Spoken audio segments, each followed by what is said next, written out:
Дати українські паспорти іноземним воїнам-добровольцям. Цього вимагали кілька сотень демонстрантів перед адміністрацією президента напередодні. Один із учасників акції приїхав до Банкової на інвалідному візочку. 15 днів тому український воїн та громадянин Молдови Станіслав Губайдулін втратив у бою частину ноги. Він вважає, що заслужив громадянство України. Активісти праворадикальних організацій і ветерани війни на Сході прийшли до адміністрації президента, щоб передати Володимиру Зеленському своє звернення – видати українські паспорти добровольцям-іноземцям, які боронили Україну. Сьогодні ми вимагаємо від новообраного президента Зеленського, щоб він написав указ і надав іноземним добровольцям громадянство. Він може це зробити.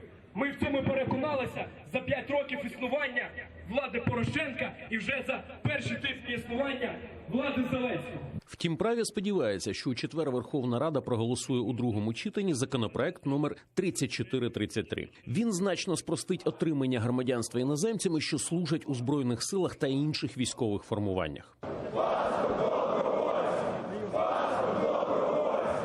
За більш ніж 3 роки служби Станіслав з Молдови отримав 3 серйозних поранення. Останні 15 днів тому. Вибухом міни йому відірвало ступню. Як почалась війна, я почав підтримувати Україну, приїхав на війну.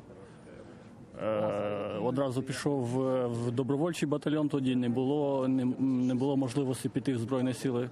Пішов, а після цього, як вийшов закон про іноземців, я підписав контракт з Збройними силами.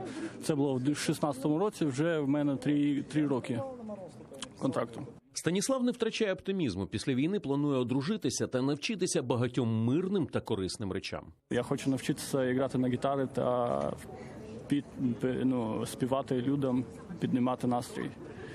Багато мрій в мене. Міграційна служба вимагає від Станіслава показати молдовський паспорт. Втім, цей документ давно вже згорів під час боїв. Поранений боєць, що зараз лікується у столиці, має поїхати до Молдови та відновити документ. Але і після виконання цієї вимоги йому знову можуть відмовити. Тож сьогодні демонстранти передали копії документів Станіслава Губайдуліна президенту Зеленському, який раніше у відповіді Путіну вже обіцяв дати громадянство іноземцям, що готові битися за Україну. Володимир Задирака, Асан Емінов, Заман АТР.